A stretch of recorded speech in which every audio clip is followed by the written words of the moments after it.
Today on Adversity to Strength with Lee Freeman, I'm honored to welcome Nicole Harris, a transformational guide for change makers, visionaries, and leaders who are called to help midwife a new era of human flourishing. Nicole believes that healing ourselves is the first step to healing the world. Drawing from her years as a lawyer in the non-profit sector, she witnessed the limits of top-down change and committed herself to sparking transformation from within. As the founder of Gaia Lives, she leads a movement devoted to guiding individuals from inner awakening to outer impact, helping birth a future rooted in consciousness, compassion, and the flourishing of all life.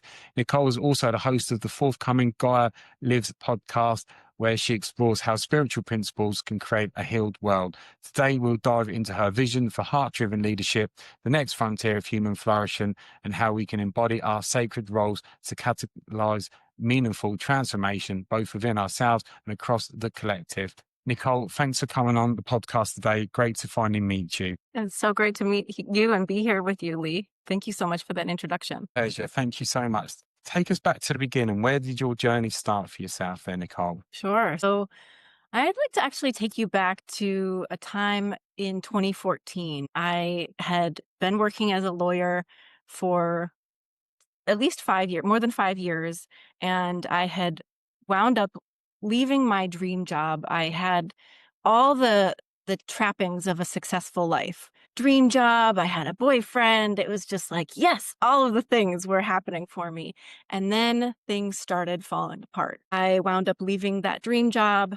I was in a job that was a corporate legal job, fine job as it was. But what I recognized was that I was fighting through all of the morass that was like the trauma that I had been through previously. So I found myself, I was at a cafeteria ordering food for a salad, and I ordered the wrong thing. And I wound up berating myself in my diary that night about ordering the wrong thing. And it was like, whoa, okay, Nicole, things have to change. We have to change things. If we're going to move forward, we really have to do something different. At that time, also, my relationship with the person that I thought was going to be the love of my life, the person I was going to marry, was crumbling. And so I was suffering, and I was trying to push through in the sort of way that our society often teaches us to push through. And I had moved through my 20s and moved through law school in that same fashion, just pushing, and not really turning back to look at and heal the things that had happened to me when I was much younger. And actually, when I was much younger, when I was about 14, there was some issues. I had some traumatic things happen within my junior high school situation, and wound up being sent away to a school for troubled teens in Montana. So I was away for about 13 months in an abusive behavioral modification location. It wasn't really even a school, but it passed itself off as a school. And so this was this sort of unspoken trauma that I had never really dealt with, that was weighing me down as I tried to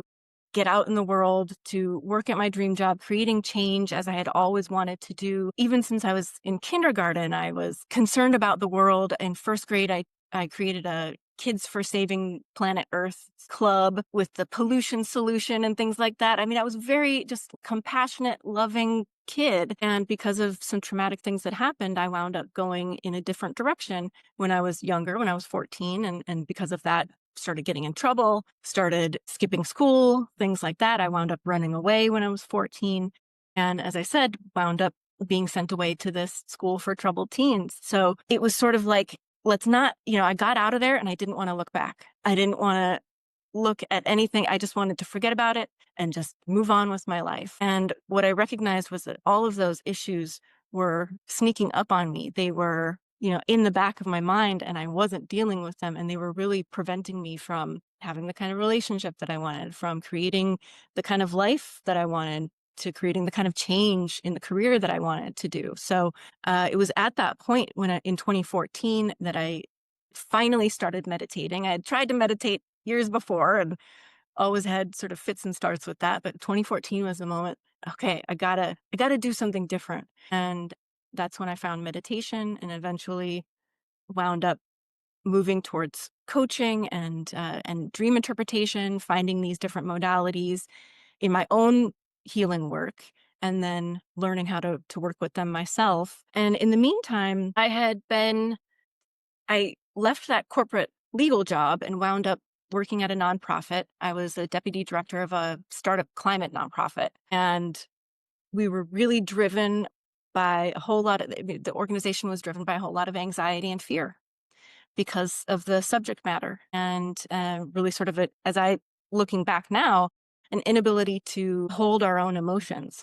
There were many of us in the organization who were just coming to the work with that same anxiety and fear. And so I recognized that we were hampered by those unprocessed emotions and really ineffective in our ability to accomplish our goals. So what I recognized was the potential of these modalities that I had encountered, and how what I really was being called to do was help people who were in a similar position to me. They wanted to make change in the world and who were dealing with these difficult emotions or with traumatic things that happened in their past. And so I really moved away from the legal career and towards this healing profession that is really looking to support people who are making change, and at the same time supporting global change. I really see the individual and collective change as highly interrelated. So as I'm supporting one, I really believe that I'm supporting the other. So that's sort of my story in a nutshell. Yeah, it sounds like you just wanted to go in one direction, but because it's, when you get trauma, as you know, it just affects you in such a way. It can, as you know, it can send you off to a completely different direction. And if you're somewhere in Montana, you're just thinking something like Yellowstone, in the middle of Mm, nowhere. mm, uh-huh. It was Or definitely like, in the middle of nowhere. Yep. and it's always like, how did you get here? So how did you deal with your actual trauma itself? So obviously you started doing like yoga, that kind of thing. Did you actually have any sort of therapy for it at all? Yeah, so I've definitely worked in therapy, done therapy, working with just sort of talk therapy with different practitioners, found it Yeah.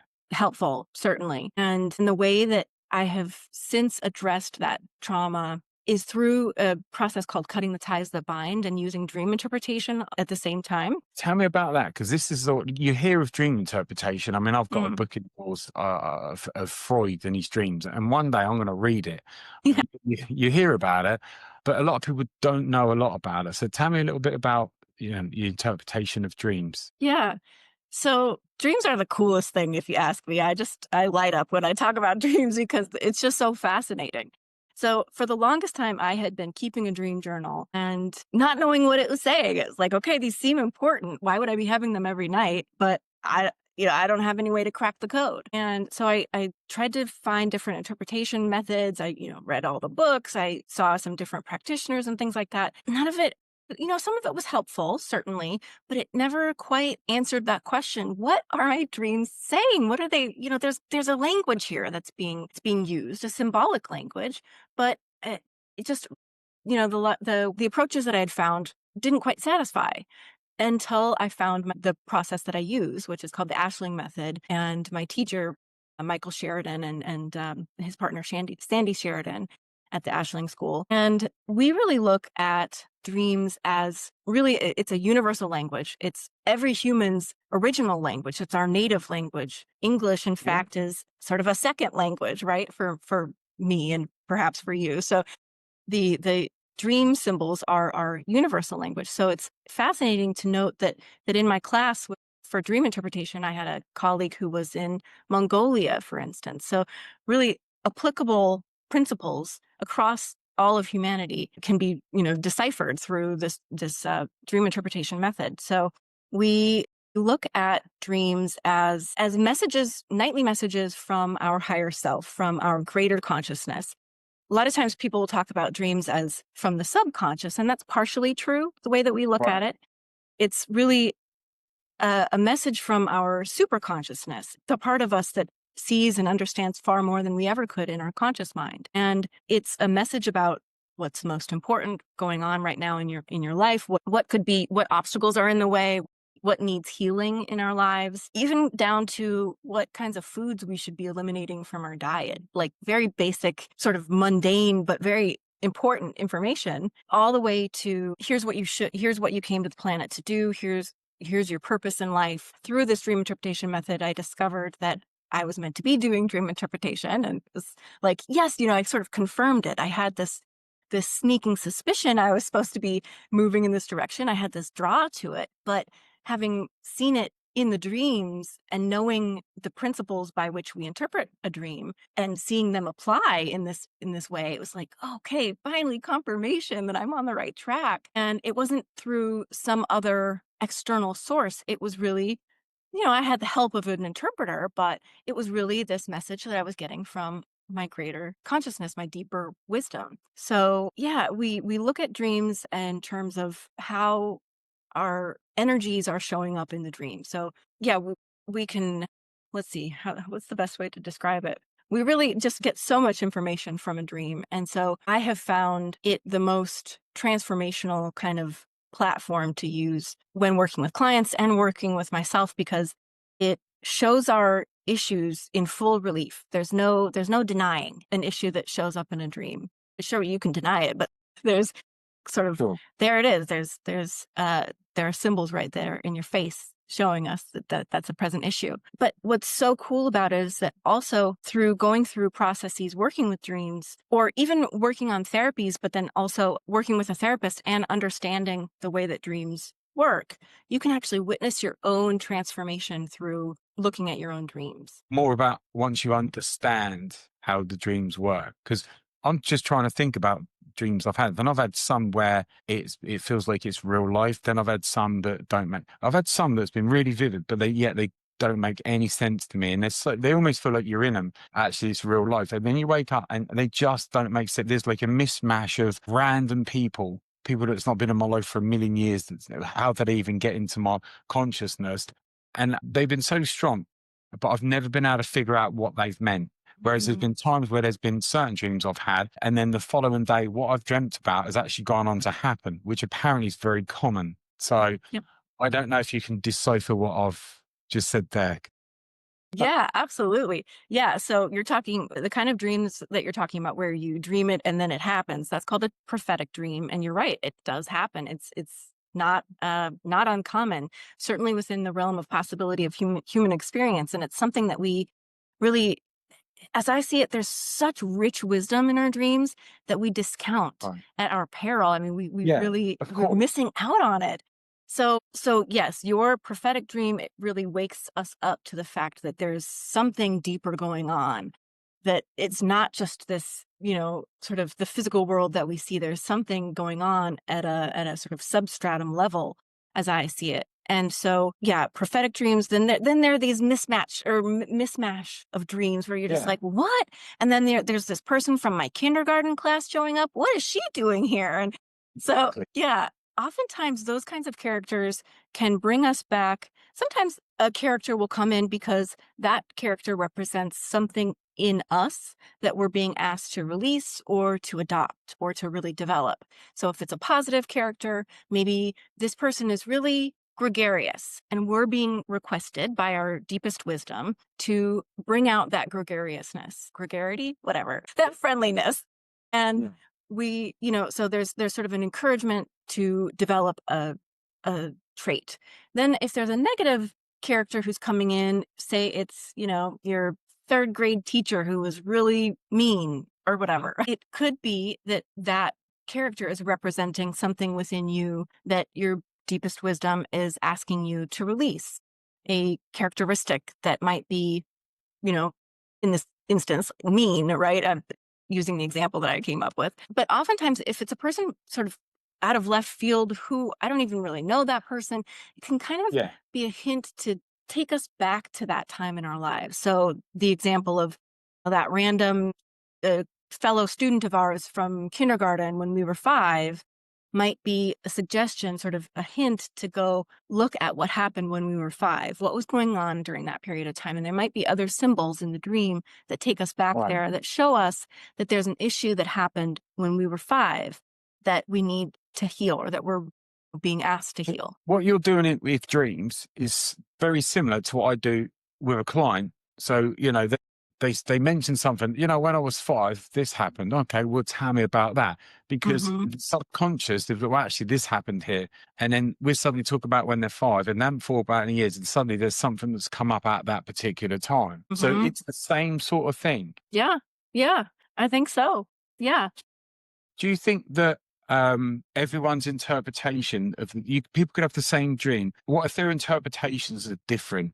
Because it sounds like, how does that work? Because somebody could interpret, mind you, they obviously, I'm not an expert on dreams, but they could interpret a dream. Is that their belief system, or is do you know what? You've interpreted it, but it's actually wrong, and here's the reasons why. Or because you're saying it's like universal. So if everyone has the same dream, it's going to mean the same thing to them, even if they might think it's different. Right. Yeah. I think that's interesting that you're raising that. So, yes, by and large, we'll have, if we're dreaming, if two people on different, parts of the world are dreaming the same thing, there's probably something similar going on, is how we would look at it. There's some sort of commonality in their experience, and even the traumatic things that have happened to them that would cause them to sort of dream, or maybe even things in their life that they're dealing with at that point in their life. Um, a divorce or something. There's somehow they're both Yeah. dealing with a divorce. I don't know, just making it Yeah. up. And so it would be interesting to think about the commonalities. But then there might be the instances where there might be certain individual symbols that take on some sort of heightened meaning, or a tweaked meaning in some way. So we might have a person, a certain location might have a typical interpretation, but a person who studied abroad in that location for a year, for instance, that might have a totally different meaning for them, because it might take them back to that period when they were 20 and they were studying in Paris or whatever, versus what a person who's never been to Paris would, what that interpretation might mean in that case. Then there's also the instance of sort of how an individual interacts with the interpretation that they're being offered. Yeah. Surely you get people like me. Sometimes, I mean, I'm not an expert on dreams at all. But there's been times where I've had a dream and I'm like, yeah, you know what? I think there's something in that dream. And then there's other times I'm like, yeah, that's just a dream. It just Mm. does not make any sense. It's just random thoughts. I'm not even going to acknowledge it because I can't decipher or work it out. So how do you kind of like deal with that when something like that happens? Well, the way we look at dreams is really that there is no such thing as a throwaway dream. All dreams have meaning. That's my next question. So that in your eyes, there's no such thing as it's just a dream. Right. Right. There's always there's always some sort of information that's being communicated. Because otherwise, why would we have it? There are schools of thought, and I don't, there are definitely practitioners, people who use different dream work methods that might say something different. And certainly people have had results working with those practitioners, and that's all well and good. And so I don't want to take away from those experiences at all. And what I would add is just that, yeah, the way we look at it is that it is a universal language. There might be certain tweaks, but these are really important messages that are coming through, even if it just seems like it's completely bonkers. Like, like what? I'm trying to think of a crazy dream, but yeah, I've heard some crazy dreams in my day. Oh, yeah, and I've had them, and I'm, it's fine. It's the thing is, I tend to not be able to remember most of my dreams. Where, yeah, Very and common. it's really frustrating because sometimes you come out of you wake up and you've like, I've had a really deep dream, but I can't remember it, and I find that I have my most vivid dreams probably in the early hours, not long before I wake up. Yeah, does that sound about right? All of that is super common. So yes, absolutely. Very, very common that we just don't remember our dreams. And the reason for that, by and large, is because our culture doesn't put any importance, or places very little importance on dreams, right? We just sort of, we wake up and we just discount it. It was, that was nothing. But the thing is if we pay attention to if we start paying attention just a little bit, we have our dream journal by our bed, and we have the pen, and we write every morning. We wake up and we just write down whatever little tidbit we can remember. Then we start getting rewarded. We get rewarded with more and more recall. So it's really You're getting into the habit. exactly, you're getting to the habit, and then you remember more and more. It's almost like like your subconscious, your super consciousness is like, they're listening. Yes, let's send them more. So we get Yeah. more and more recall, and we get, rewarded with more memory. This is the same as what I do with clients in therapy, where I get them to do journaling. And Hmm. then they get into the habit, they're like, "Yeah, what am I going to write? What am I even meant to write?" I was like, just write anything. Most of it would be rubbish, but there'd be something in there. There'll always Yep. be something in there that would be amazing. All right, okay. And then once they start and they're consistent with it, they're like, "Yeah, Lee, I'm getting so much out of this." So again, it's Hmm. forming habits and patterns. And that's exactly the same for when it comes to dreams. No different. Yeah, yeah, I'd say it's very much the same. Something that you had said made me think, oh, yeah, because I actually sleep with an iPhone, an Apple Watch, so that I can record my dreams. It's really like, I was yeah, saying that I wake up. My most vivid dreams tend to be not long before I wake up, and you're saying right. that's common. Yes. Yes, yes, right. So very common, because oftentimes it's those those hours right before we're about to wake up that we're kind of sleeping a little bit more lightly than we might earlier in the night. So we're kind of at a little bit of we're a little bit closer to consciousness. So when we wake up, we are able to recall those dreams a little bit better. So yeah. I've managed it a couple of times where I've had a really good dream, no idea what it was about, and I've woken up and I've occasionally managed to go back to sleep and carry the dream on. And there's Yep. other time, most other times I've tried to do that, it's never happened. You're trying to force it and you just wake up. What's all that about? Such a good question. Um, and a- and that's the coolest thing when it happens. It's like, well, how did that happen? So oftentimes in a night, our dreams are related. So we can kind of look at, and maybe there are 3 nights that maybe I get a client who delivers 3 nights, 3 dreams from a night, and we see kind of often the same theme running throughout them. So there are times when we will wake up and perhaps we're not reaching Yeah. a full level of consciousness. So we're not coming completely out of the dream, or maybe we're going to the bathroom or something, and then we're coming back, and somehow we're going back into that dream. And so I would look at that in terms of, one, there's a level of importance in the dream that it's continuing on in that way. Also, that the likelihood of a dream continuing on is, as I said, it's the same sort of theme throughout the same night. So you might have a slightly similar dream, or but there maybe is a little bit of a tweak to it, but there's the same theme going on. So I would just attribute that to, the importance of the dream and the level of consciousness that you're getting to when you're awakening. I've got so many questions on dreams. I never thought Yeah. I'd have so many questions on dreams. Cool. Could be a long podcast. Tell us about nightmares. Ooh, And yeah, nightmare. when it comes to nightmare, we've all had, I mean, I've got a lot of trauma, which is going to be about another million questions I'm going to ask you about is trauma. But what about when somebody just goes to bed, mind their own business, and they have a nightmare? What does that suggest? Because there might be no evidence to suggest. What I'd say is, when I've been very stressed and I'm worried about things, I've never slept well. My dreams have never been good. And I know that's because I'm stressing about that. But if somebody goes to bed, mind their own business, and then it's have a nightmare, what happens there? Yeah. So there are 4 rules of dream interpretation according to the method that I use. Yeah. And the fourth rule is everything that we're avoiding in our dream is something that we're meant to be facing. So oftentimes nightmares are triggered because we're often running away from something, right? So let's take Yeah.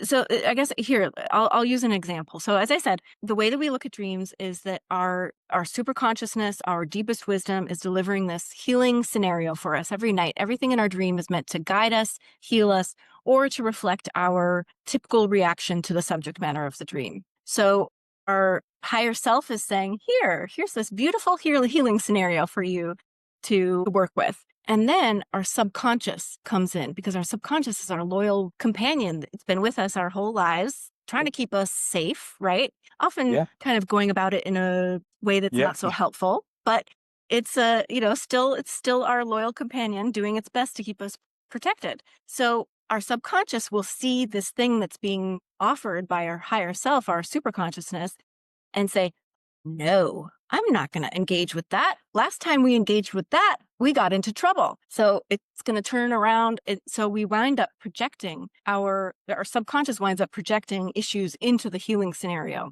So we turn around, and that's when, we run away from the thing, and maybe it was something innocuous, and then it turns into a monster. And that's really the subconscious projecting those fears, projecting those, it's like, Yeah. no, no, no, we got to stay away from this thing. So as an example, I was going through a healing process, this process that I take my clients through called cutting the ties that bind. And it's a visualization process to work with either, often, most typically it's with a parent. So your mother or your father, and it's a visualization process you do twice a day. And then you pay attention to your dreams, and you actually witness the healing that's going on through having your dreams interpreted. So, and often there's kind of a crescendo in this healing arc. I mean, my teacher calls it a healing arc for a reason, because there's this crescendo, kind of a climax, and then a denouement.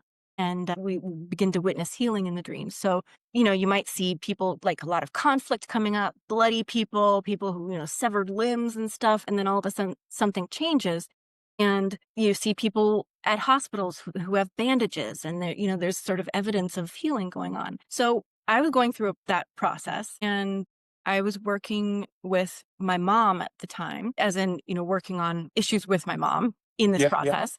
And so issues with my mom, the way that we would look at it often relate to kind of the way we treat ourselves, kind of internal relationship, self-compassion, self-forgiveness, forgiveness in general, kind of the internal world. And so this dream, I was delivered this beautiful healing scenario from my higher self, where I was taking care of my best friend's daughter. Now, she doesn't actually have a daughter in real life, in waking life. She, but in this dream, she had a daughter, and I was going to be taking care of her. So here's this beautiful scenario set up for me to reparent a younger part of myself. Her daughter would be representing a younger aspect of myself. Rule number one of dream interpretation is that you're everything in the dream. Everything in the dream is an aspect of me.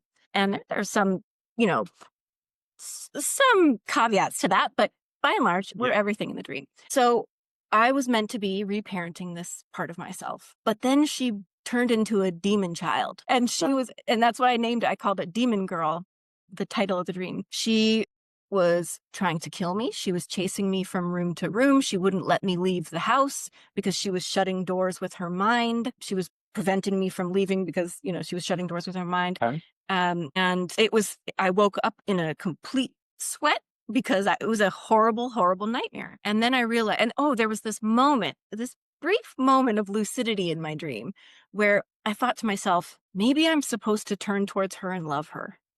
And then I thought, no way. She's trying to kill me. No, let me get away from her. This is, we can see the genesis of a lot of my self-esteem issues in this little scenario, right? This is a younger part of me who I was seeing as evil, that she was bad. She was this exiled This part of girl. me. So let's get this, bro. Yeah. I'm learning so much today. Right. Cool. Your friend that doesn't have a child, you're looking after, but that child is actually the younger you. Right. Yep. Right. Okay. Which sounds plausible and it makes sense, and it's very relatable to therapy. How do you know that is you? Because for me, I'll be like, yeah, there's a friend of mine, then she's got a kid and it's a nightmare. And I just thought it was that. So how do you go, I now know that? Because in therapy wise, somebody could be telling me a set of scenario very similar to that. Obviously, therapy world, I kind of know where they're coming from and what they're talking about. And with therapy, because it's such defense mechanism, the way we are is that somebody will be talking about something and they think it's this, but literally just underneath the surface, that's the actual issue. Yeah. Yeah. Yeah. And then we get to that. So how do you get to the point of going, this is about me when I was a kid? Yeah. So in the dream, I didn't quite have that realization, but it was when I woke up in that cold sweat and I realized that moment of maybe I'm supposed to turn towards her and love her. That's what I was supposed to do. That was the healing scenario that my higher self had offered me, right? And so it was really through understanding this method of dream interpretation that I realized, rule number one in dream interpretation, everything is me. Crap, it's me. I was supposed to love her. And so I, immediately started crying. I realized like my error, and it's an error that's fixable. It's something that we can go back into a dream through like a meditative state and rework the dream and actually accept the healing on offer, or we can actually incubate a dream and get a dream in the dreamscape that accepts the healing on offer. And that's actually what I wound up doing. I went back to bed with a strong intention to dream another dream where I could accept this healing. And so I met up with this little girl and I invited her back and to sit on my lap, and I got to like stroke her hair. And so this was like this incredibly healing moment of getting to embrace this younger part of myself who really believed that she was evil. So that, from a therapist's point of view, what you're talking about is your inner child. Yep. Yeah. How on earth can you do a part two of a dream? Because that's something I've never done in a million years. So how on earth can you go, well, it's not, I'm going to carry on where I left off yesterday.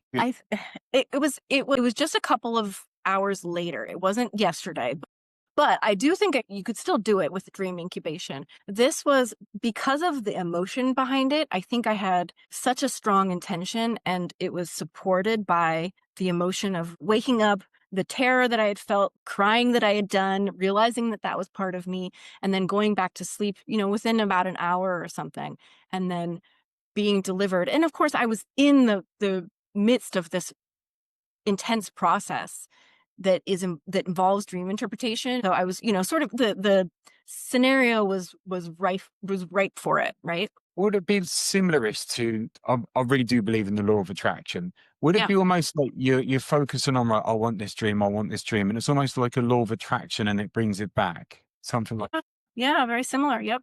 It's a strong intention that is fueled by emotion, and it's and bringing you what you want. Yeah. I guess where you're an expert, you've got a dream journal and Yep. you got into the habit of it.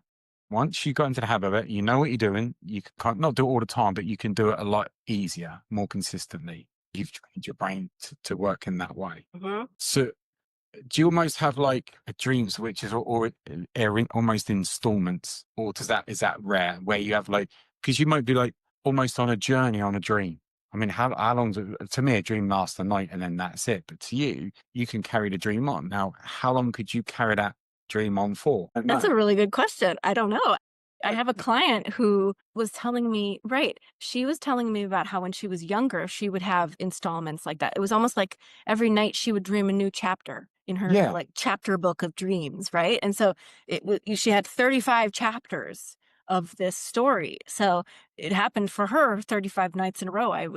Or it something can be along those done. lines. Yeah, I guess so. I've never done it though. Now I'm kind of curious We do to try it out. part two. We do a part, like, say, how did you get on? Yeah. I suppose that you can, because you're doing so many different things to change your thought, your dream pattern, which is no different to like therapy. So if you're trying to do this, for me, there's not an expert on dreams at all, but if I can relate it to therapy, there's no reason why you can't do that. And then your brain is then programmed to do almost chapters there as well. And then does that mean it gives you almost one long story of what's going on, not just a story here, story there? I want that's Yeah, I don't know. I'll have to find out. I think it's an exciting I endeavor think to figure that it'd be out. interesting to see, because I think, especially if that lady's done 35, she's did a really gone to do that, and she's focused and she's like sent out the equivalent to like a law of attraction. And obviously her brain's gone in that direction for that to keep happening. So I wonder where her story started 35 dreams ago to where it ended. I wonder what the story was there. Yeah, it's a good question because so what I know about dreams, what my teacher will tell you is that Mhm. dreams have an expiration date. So they're relevant Yeah. for what's going on in our lifetime at the moment that we're dreaming it. It's like, hey, this is a nightly readout of what's going on that's important for you to know. Here, there might be, so to finish that thought, it might be that, we start off dealing with some issues that are relevant on day one, but the Yeah. story continues. And on day 35, we're dealing with issues that are relevant, Yeah. but still there's some way of keeping the storyline going. But I would say probably that there would be some changes that have to do with what's going on in the dreamer's life at that time. It sounds like therapy, Yeah. because the amount of times our clients come to me for one reason and we deal with that, or we work on it, or literally underneath it's something else. But by the time they finish therapy, that was something completely different. Mm, And that original reason they come there was just like a lifetime ago. yeah. So I can get that. And it's interesting, it's got an expiry date on that. So that means that quite possibly there's probably only so long you've got a window where you might be able to continue your dreams as a pattern there.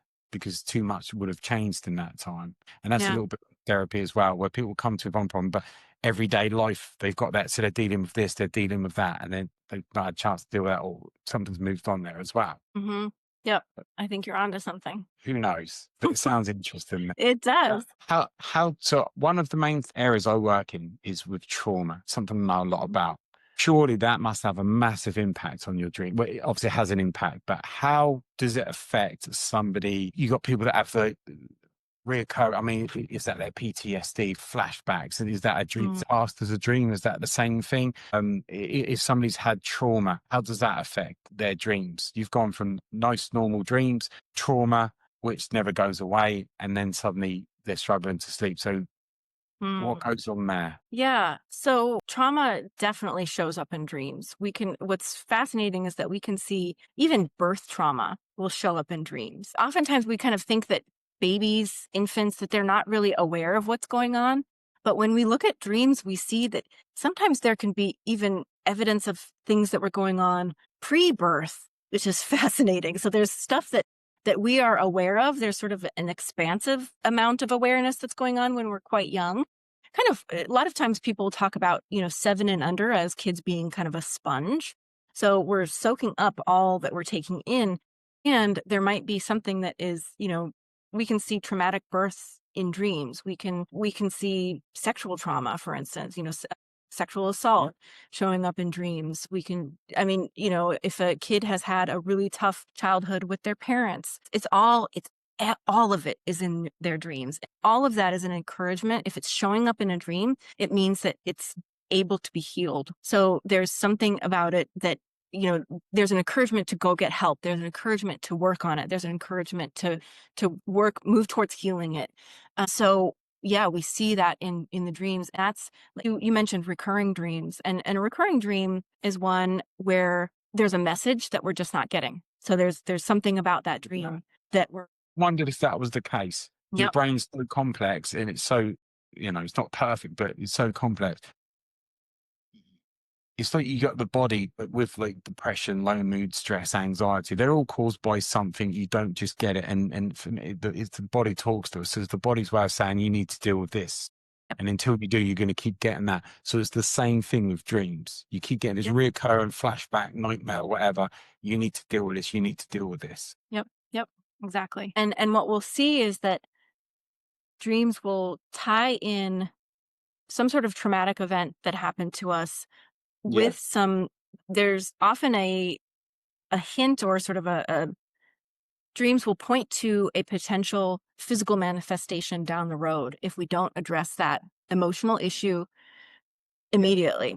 My teacher will say, no one ever drops dead of a surprise heart attack because their dreams have been screaming at them for years to address the emotional issues that led to the sort of walls around their heart, symbolically speaking, that we actually see in dreams that winds up kind of coming into physical manifestation in the waking world through, in this example, a heart attack. So I've seen and read in movies where somebody's had a dream and they're like, I'm not getting on that plane no matter what. Mm, And then the plane crashes. yeah. Is that like some like sixth sense warning? Because sometimes you get a dream, something similar, and take the plane and nothing happens. And you're like, well, what was all that about? Yeah. Sometimes you've got that sixth sense going, that just doesn't feel right. Yeah, it's a good point. And so the way that we would look at that is to differentiate between the two. One, I would be curious if the dreamer has a history like you do of those kind of prophetic dreams. If the dreamer has a history of prophetic dreams where they dreamt something and then the dream in the waking world, the thing happens just as it did in the dream, sort of verbatim almost. Does the dreamer have that kind of prophetic ability? And also can be kind of a sensation around a dream that happens if it's got that prophetic quality. So maybe a person might feel a kind of like wearing a tight belt. There might be kind of a pressure around the middle section. And there might be other kinds of hints or, where a dreamer might be able to decipher the difference between when a dream is prophetic versus when it's not prophetic. Does that make sense? Yeah, that makes sense. What about when somebody's had a dream and they wake up in the morning and go, right, I've had a dream and I need to go and do this. I need to change I need to do this. I need to do it. Because you've seen it so many times, like an epiphany, like, well, I need to. Is that just like the luck of the dream? Or is it specifically the mind has gone, here's the dream and you need to do this? It's a good question. I don't actually know the answer. I think my gut would say that there might be a quality of sort of that there is sort of the latter latter option that you offered, that there is a quality of that the dream was so clear, that there was such a clear message that a person just can't help but act. Which is what you get a lot of times. How many times have you heard it with somebody? Yeah, I had this dream. It was clear. I could, and I decided to do it, and it was the right thing to do. Yeah, I think even though it's like, I would imagine, you're the expert on that. You can't answer every single question yes and no to it, because even though there's like, you can kind of like say, yeah, these dreams, that means this and that, there's still got to be a level of interpretation, because you could get like two dreams that are the same, but one might be like, yeah, if you definitely do that. And the other one might be, well, actually, this is a slightly different. I'm not explaining it very well, but it can't be like an exact science, but it might be like pretty close to it. I don't know. Right, right. I think we have to leave room Yeah. for different caveats. We have to leave room for those kinds of It, dreams where it's just like, Yeah, yes. it's one of the beauties of as why I like therapy and psychology, is because it's not an exact science. Here's the reasons, but the thing is, there's certain times where some of the things that I would have said and done 5 years ago as a therapist, I don't do that now, because it can evolve and change the things come up there. So it's not an exact science. So I would kind of guess that obviously that's the same there as well. Give or take, you're probably going to be in the ballpark of Yeah, when you go exactly. there as well. Yeah. Yeah. Yeah. I think that that's right. It's sort of it's more of an art than a science, or maybe there are some scientific kind of elements to it, but there's got to be the artistic flair that we've got to Yeah. leave room for. Yeah. For me, obviously, like I said, I don't know a lot about dreams, but is it like almost similar to like sort of a spirituality? I'm not religious, but I believe that there's certainly some sort of spirituality. Can I explain it? No, but there just seems to be something else out there as well. And it seems like dreams seem related to that. Absolutely. Yep. I would agree. I would agree. I am in a similar position. I'm not religious, but certainly have, I went through a period of atheism, but now have kind of wound up in a more spiritual place where I've come to it. I had what I call my science induced spiritual awakening a few years, Yeah. like back in 2017, where it was looking at science, at big history, at the epic of evolution, at just the complex adaptive systems, looking at the world around us and seeing how amazing it is, and how, yeah, I just was really brought to a different place. And through that awakening, what I discovered is the this concept of the primacy of consciousness, or even leaving aside the concept of primacy of consciousness, there's the just the importance and the fundamentality, the fact that consciousness is a fundamental element of the universe. And this is kind of a new revolution in the scientific arena, that a lot of, there's the concept of materialism, which is what a lot of us are kind of steeped in, and that's what a lot of sciences are very much steeped in. But there's sort of this new science that's investigating consciousness as fundamental to the universe. And so that's where I really situate my work, as working within this substratum of consciousness that pervades all of the universe. And that's sort of how I see things like law of attraction working, really working through this medium of consciousness that we actually all share in. And it's what's fascinating is that sometimes in dreams, people can actually get lucid in a dream and go up and meet up in the dreamscape. Yeah. How can that happen if not for a shared place where, a shared medium of consciousness? It just seems to me that that's sort of the only way it could happen. So yeah, I completely agree. And it's really through consciousness that I think that's working. Yeah, I think so. And it's just too much going on when it comes to the whole spirituality side of things for it not to be something there, Right. which is Yeah. completely different to religion. Um, And with the dreams, they're so complex, yet most of us just go to bed and go, I had a dream last night, but we've got no idea as to why. And really listening to everything you're saying, it almost seems crazy that a lot of people, including myself, never really paying attention to dreams. When I go to bed, I never go, if I'm really stressed or something like that, I'm like, oh, am I going to sleep well tonight or whatever? Or if I've got any sort of like trauma, I might get like flashback and occasionally it might make me up. But in general, I go to bed and I'm just hoping I'm going to go to sleep. So I just think that with everything you're saying, there's just so much. It's almost like so much happens when you're asleep there as well, and I think it's just really, really interesting there as well. How do you, for somebody that's like myself or somebody listening, going, do you know what? The typical, you've heard this a million times. Yeah, I've always been interested in dreams, but never done anything about it.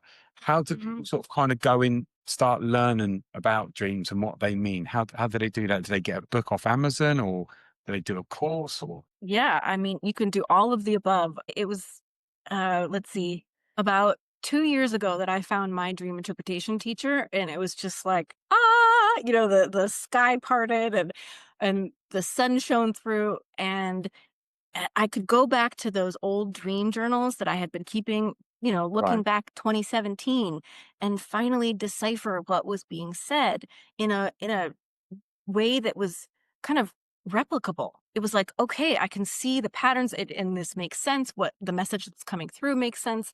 So I would just say, if you're interested in dreams, just start paying attention to them and get your dream journal. Like I said, I got my Apple Watch because I talk just directly into it. Just get and then get a transcript later on so I don't have to decipher my own messy handwriting from 3 a.m., Yeah. and so start paying attention to your dreams, get some dream journals, start um understand beginning to amass all of those dreams. And then I would really recommend the Ashling School for Dream Interpretation. Michael Sheridan and the Dream Interpretation podcast is what I found 2 years ago that opened up my world. So Yeah. I couldn't recommend that enough. It's really the thing that's changed my life the most, because I really felt like, okay, I've got this direct line to my deepest wisdom, and I no longer have to rely on.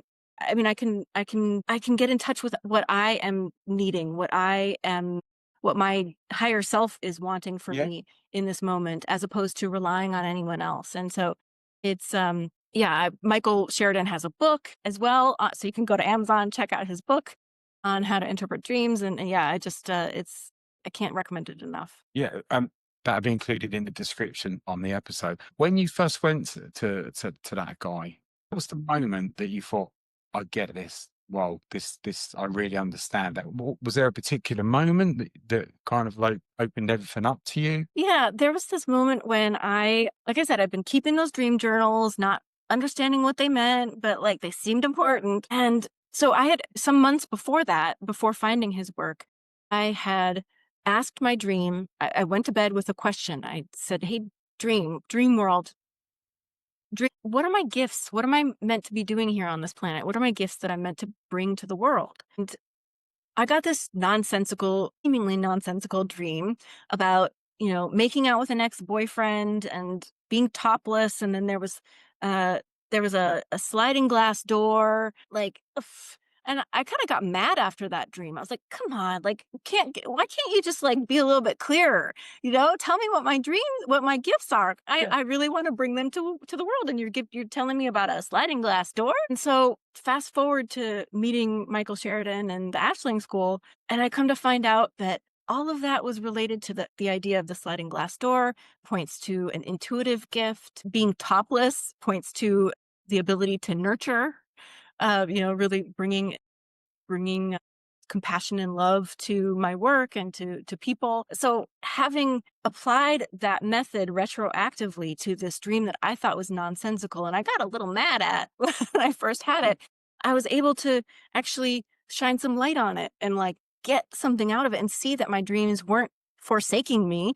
They were actually answering the question, but in this symbolic language that I didn't yet understand. What about when you kind of realized that I understand this, and then you went back and you started reading journals again? How did that go? Because that must have been probably reading them in a completely different way than what you did originally when you wrote. Yeah. Yeah, absolutely. I started going back and trying to, I mean, well, deciphering them again. And yeah, it was like finding the Rosetta Stone. It was yeah, huge because Did things I could start making sense? yeah, absolutely. Absolutely. It's like, you know, if you're learning a foreign language, you go immerse yourself in a, Yeah. you know, a different country, and then all of a sudden things start making sense, and you're like, yes, and then you start dreaming in that language, and then there's this level of comprehension. I'm like, okay, I feel, and in doing that, there's this kind of reciprocal thing where you realize that your dreams are paying attention to what you're saying. Like there's, oh, I'm not alone here. There's this higher, deeper part of myself that's here with me, holding me, being here with me, and kind of communicating with me. We're in this like two-way conversation, which is cool. Yeah, yeah, it is. I've got a question for you. Yeah. I always go to sleep listening to a podcast, spend about an hour getting a playlist or a podcast list to listen to for about 5 hours, and in about 2 minutes I'm asleep. It's a waste Yeah. of time. Just do it. And like if you fall asleep with a TV on or there's music on or a podcast on, can that affect your dreams? Yes, I think so. So specifically to your question, I think where I want to go with this is that our dreams will Sure. pull in daytime material. So you're Yeah. dreaming about a podcast, and then all of a sudden it shows up in your dreams, and it's like, oh, okay, well, I was dreaming about that because I was listening to it. But really, what we see is that dreams will pull in day material purposefully. So it's pulling it in knowingly, and there's a reason behind it. So, we can kind of investigate. It's pulled in this podcast. What's that podcast about? How might that elucidate the rest of the meaning? So, yeah, I think it certainly can affect it, but only, I would say, only to the degree that the material that's being listened to is relevant to the message that's needed that night. Yeah. Yeah. Because I mean, I've had dreams where I've woke up and I've got somebody in my ear on a podcast, and I've had a dream and it's nothing to do with the podcast. It's Right. just a dream there as well. Yeah. With yourself, what's next for you? What's your plans with everything that you're doing? Yeah. So right now I'm just working with clients, working on getting myself out there and getting my social media presence all the way, out. Yeah. And so I actually wound up leaving I had been doing the 9 to 5 and building the business on the Yeah. side for a number of months or years actually, and wound up leaving that law job in March. So it's just, To literally full go after your bore. dream. Yes, exactly. Exactly. Yeah, I mean to take that leap from a secure job, 9 to 5 there to go on to do it. But I would imagine it's got to be very similar to having just clients that I have as a therapist, because it's very sort of similar in itself there as well. And especially if you got people that, because you got people that really buy into dreams there as well, same as people buy into therapy, and then you got people that don't know anything about it, and so I can imagine that with everything you do, a lot of these people are going to get really good results there, because you can see how you can get them to structure their dreams there as well. And again, it always comes back to habits and being consistent there as well. Exactly the same there. So I can certainly see why people get their result. And also they actually learn to understand everything there as well. And that makes a big difference. Hmm. It would be interesting. I'm just thinking about it for somebody that doesn't understand dreams. And I've learned so much today listening to yourself, is if I had a better knowledge of my dreams, how much was that going to affect my daily life? Am I going to make better decisions? Am I going to, I wonder how it's going to affect me, hopefully in a positive way. What would you say to somebody? Oh, okay, you know what? I'm going to do everything you're going to tell me, and I'm going to have an understanding of my dreams. How would you say it's going to benefit my life by doing that? What would you say? Oh, Better decisions. yeah, I mean, tremendously. It's going to impact a person's life in so many ways. It's really countless. It's, oftentimes what we'll see is that dreams, when we're working with a healer, will begin with kind of the low-hanging fruit, kind of the things that you need to address immediately that Yeah. are, for instance, I've had a few dreams about cutting out Diet Coke. I like Diet Coke. And my dreams are like, no, Nicole, stop drinking Diet Coke. So, there's just sort of those mundane things about changing their diets, things like that. And then the dreams will move into, now that we've addressed those kind of day-to-day immediate issues, let's go a little bit deeper and work on some issues with your father, for instance.